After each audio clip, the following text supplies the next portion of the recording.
We are here continuing our state visit to the United Republic of Namibia for Tanzania, where I'm honored to have been invited by Her Excellency Dr. Samia Suluhu Hassan to visit this friendly country. As we all know, Namibia and Tanzania have long-standing relationships leading to our independence. And where we are today, we need to bring about economic independence, where our government and the private sector have a crucial role to play as partners. We need to work together for that independence to be achieved. Therefore, this Tanzania-Namibia Business Forum is a platform purposely created to allow our business personalities to meet and to take advantage of our two countries' long-standing political cooperation to move into a meaningful economic cooperation for the benefit of our two peoples. At our level, we had in-depth consultation this morning where we have decided to work together and believe that our private sector has to be part of the journey. That is to say, while government establishes framework for cooperation, it is business, investors and entrepreneurs who should transform opportunities into jobs, create industries, and bring about prosperity for our people. I therefore express my sincere appreciation to all business people present here today for having made this business forum your priority for this afternoon. Accordingly, I look forward to constructive engagement as the success of this event will also be judged on the number of business deals to be signed, as well as their implementation moving forward. Tanzania is not simply a friendly country to Namibia. For many Namibians who participated in the liberation struggle, Tanzania was a second home.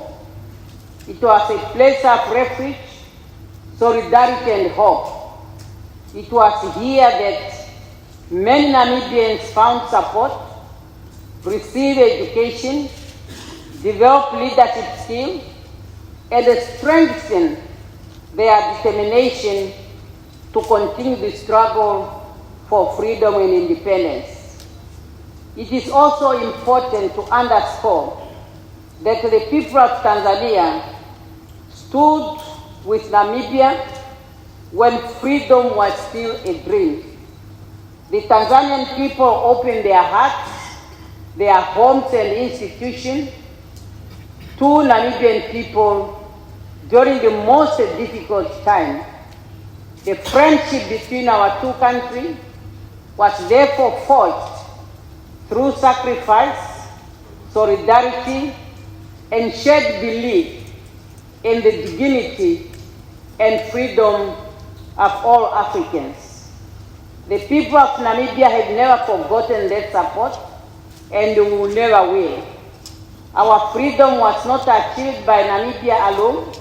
It was made possible through the collective effort, sacrifice of many African nations, and Tanzania occupied a special place in that history. The bonds forged during those years were built on trust. Tanzanian people trusted and we're convinced that Namibia will only one day be independent if freedom from South Africa colonial apartheid is on the basis that Namibia trusted Tanzania trusted as a steadfast friend of all liberation movement. Today we are gathered here. I believe we must ask ourselves an important question. Can we translate that same trust into economic relations? Based on our rich history, the political relations between Namibia and Tanzania are excellent. Our government cooperates closely. Our people enjoy warm relations, and our shared history continues to bound us together. Yet we must honestly acknowledge that our economic relation has not matched the strength of our political relation. This is not a criticism, it's an opportunity we are giving ourselves. It's an opportunity for us to transform our historical friendship into strong trade, increase investment, create industries, and deepen people-to-people economic partnership. Today's forum is therefore more than a networking platform. It must serve as a call to action. The generation that fought for political freedom has done its part. The responsibility now rests with us to secure economic freedom for our people. Africa stands at a critical moment in its developmental journey. For far too long, our economies have been exploited, raw materials while importing finishing products. We continue to create value elsewhere and buy it back at a cost. This model has limited industrialization, constrained job creation, and slow economic transformation across the continent. As a result, we see our young people who are crossing the oceans, following their jobs, when we send out our natural resources and process. Today, during this forum, we would want to see the outcomes that must be about industrialization, that must be about value addition, that must be about manufacturing, that must be about innovation, and that must be about job creation to take our people out of poverty. It's about ensuring that Africa derives greater benefit from its own resources and create greater opportunities for its people.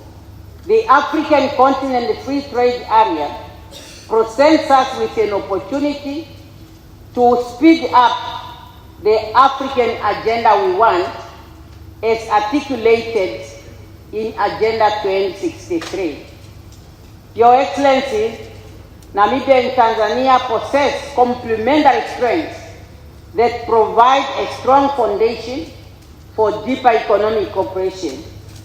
Tanzania has established itself as one of Africa's fastest growing economies, with significant strength in agriculture, manufacturing, tourism, logistics, mining, and rapidly expanding consumer markets.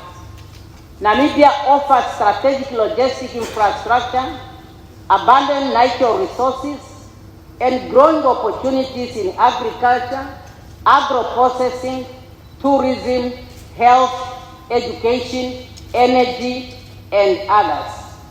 Together, our countries are well positioned to contribute meaningfully to regional value chain and industrialization for sustainable development. Opportunities for cooperation exist in those sectors as mentioned. If we trust one another enough to fight together for economic freedom, we will definitely be able to be successful.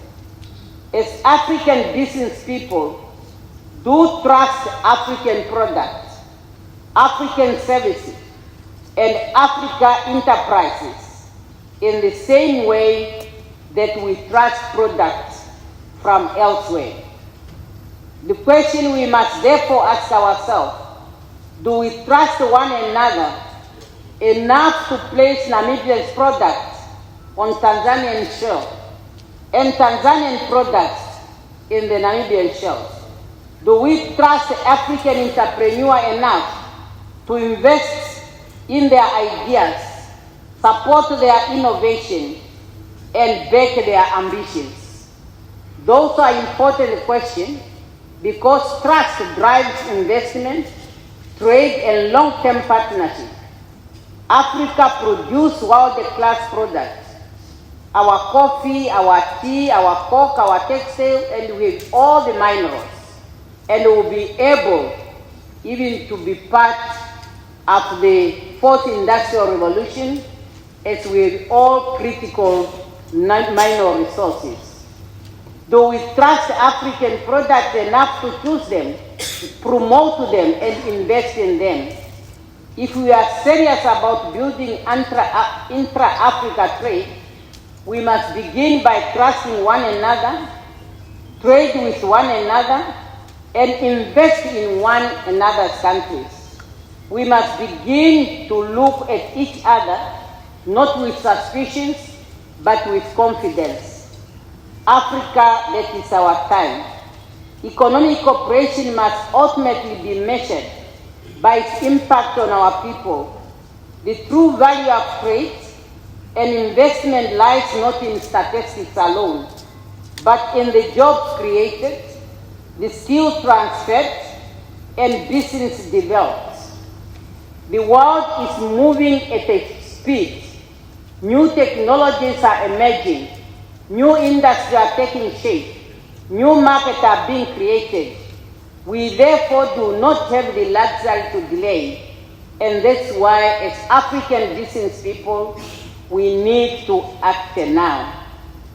We remain committed to strengthen infrastructure in Namibia, improve logistic network, expand energy generation, and create an enabling environment for investment to grow. We have identified our 7 critical priority areas for development, which is agriculture, sports, creative industry, youth empowerment, education and health, housing and land, as well as sanitation. At the same time, we have also identified enablers. This includes mining, tourism, water, energy, logistics, transport, and agriculture is both a priority area as well as enabler.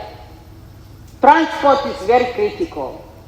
Therefore, the Port of Walvis Bay continues to serve as an important gateway connecting Southern Africa to the rest of the continent and the international market.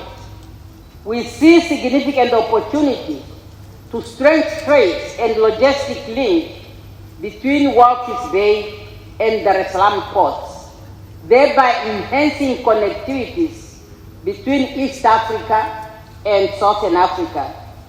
Namibia is also advancing value addition in critical minerals, expanding agro-processing industries, promoting green industrialization, and growing manufacture capability. The business delegation accompanying me here during this visit is here for a purpose, and they represent a range of sectors and reflect Namibia's commitment to building lasting partnership across Africa. We warmly welcome Tanzanian business and investors to explore opportunities in Namibia, just as we encourage Namibian businesses to pursue partnership and investment in Tanzania. Governments have a responsibility to provide policy certainty, efficient institutions, transparent regulation, and reliable infrastructure, and the Namibian government is ready to play its part. Namibia remains committed to maintain a stable, rule-based and investor-friendly environment that supports sustainable economic growth and long-term investment. Your Excellencies, the future prosperity of our continent can not depend solely on external markets. We must increasingly be driven by African products, African innovation, African investment, and African partnership. We have the resources, we have the talents, we have the markets. When I was traveling from the airport, I can see how many people are on the street, and that's the market we are talking about. We have the energy, we have creativity and determination of what we want for our young population. What we require is a great confidence in ourselves and a strong collaboration among ourselves. History will not judge us by the number of meetings and business forums we are attending and declaration we pass. History will judge us by the factories we build, the industries we develop, the jobs we create, and opportunities we open for future generations. Let the private sector play its part. Let us move beyond potential to production. Let us move beyond hesitation to action. Let us build strong commercial bridge between East Africa and Southern Africa. Let us demonstrate that inter-African trade is not merely an inspiration, but a practical pathway to prosperity. Let us show that African countries can trade with one another, invest in one another, and grow together. The future will not wait for Africa, and neither should we. The responsibility rests with us. If we are to realize the aspirations of Africa Agenda 2063 and the promises of the Africa Continental Free Trade Area, we must act now and broadly together.